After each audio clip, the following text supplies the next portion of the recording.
pasien yang sudah menjalani CAPD kepada Bapak Insinyur Haji Joko. Boleh Pak, kesediaan untuk sedikit sharing sama teman-teman yang lain Pak. Kita berikan tepuk tangan untuk Bapak Joko. Beri tepuk tangan yang meriah dulu. Silakan naik ke atas panggung Mbak.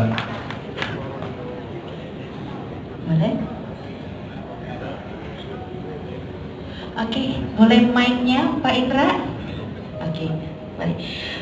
Oke, selamat siang Bapak. Siang, sehat Bapak? Alhamdulillah. Alhamdulillah. Jadi Bapak Joko ini sudah menjalani CAPD ya Pak ya? Ya, Sudah kapan kalau boleh tahu Pak?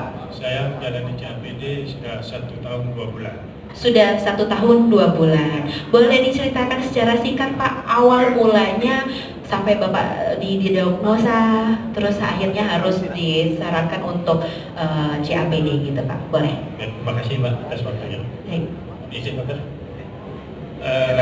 Sebelum CAPD saya berobat mengenai hati, hemolysis itu cuci darah selama 2 bulan di rumah sakit Hermina. Nah, pada waktu itu selama menjalani cuci darah seminggu 2 kali, nah saya ada sesak di jantung dan diperiksa ternyata cairan itu bisa banyak yang keluar.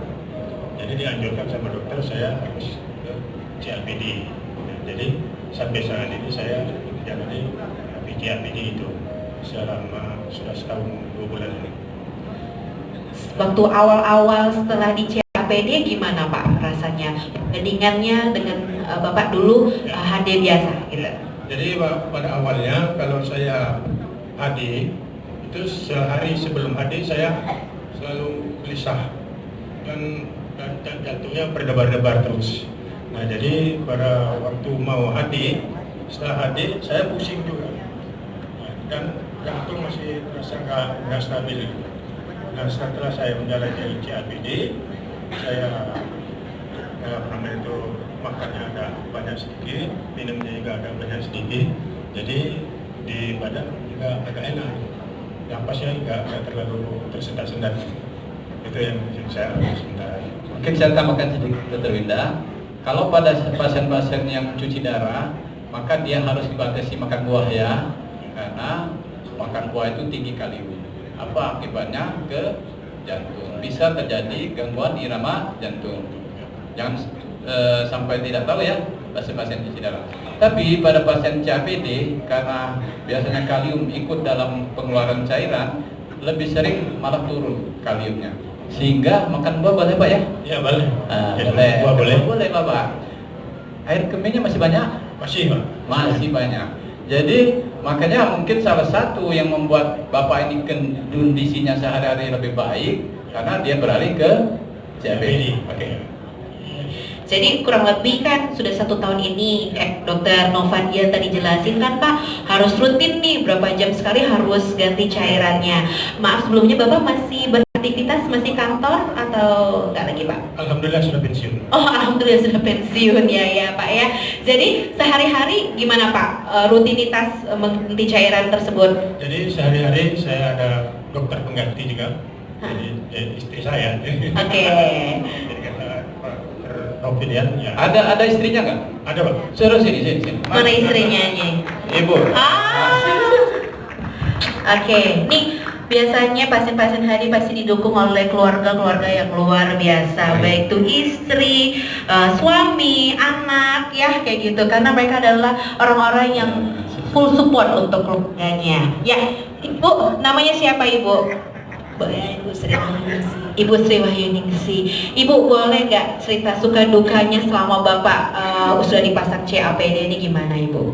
Alhamdulillah sejak pasangnya CAPD Bapak tambah sehat. Tambah sehat. Ya. Tambah harmonis ya?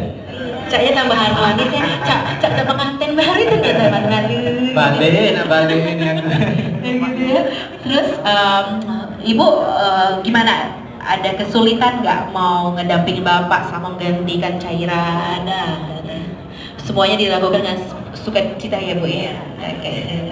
tidak ada yang memisahkan selain maunya Bu ya, menurut Mulai dari biasa rejaknya sekali. keluar. Bersama Mama Dede.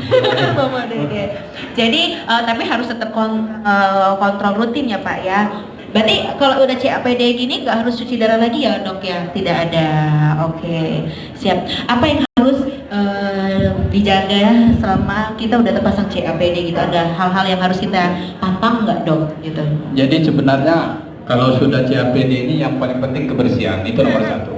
Karena musuh utama CAPD ini adalah infeksi, ya. Makanya kita harus jelasi betul bagaimana cara pergantian cairan, ya, sehingga yang kita takuti itu tidak terjadi. Kalaupun jeleknya infeksi, kita bisa lakukan cuci darah sementara, ya. Itu ada alternatif jalan pemecahan masalah. Oke, baik. Ada pesan nggak buat teman-teman seperjuangan Pak? Apa namanya? Kalau pribadi saya sendiri, ya saya cenderung ke CAPD, Pak. Itu untuk diri saya sendiri.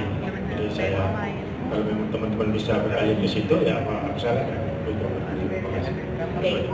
Jadi mungkin kayak tadi pertanyaannya, aduh haruskah saya harus 2 minggu sekali, boleh tidak dikurangi? Mungkin salah satu Solusinya adalah ini, dengan salah satunya CAPD ya. ini. Boleh nanti dikonsultasikan ke dokternya masing-masing, dok. Apa boleh? Misalnya boleh nggak saya ke CAPD gitu loh dok, maksudnya gitu. Yang masih mempunyai istri atau suami, support keluarganya sangat penting ya. Jadi karena kondisi gagal ginjal itu sudah membuat stres, tetapi dengan ada istri yang cantik ya, setia mendampingi, maka bapaknya lebih semangat, lebih happy ya. Jangan sampai kita terdengar, kita pernah punya pasien setelah suami atau istrinya cuci darah maka ditinggalkan. Itu mudah-mudahan tidak terjadi kepada yang ada di sini ya. Harus hidup semati ya. Betul. Benar. Kan sudah demikian janji saat ijab kabul.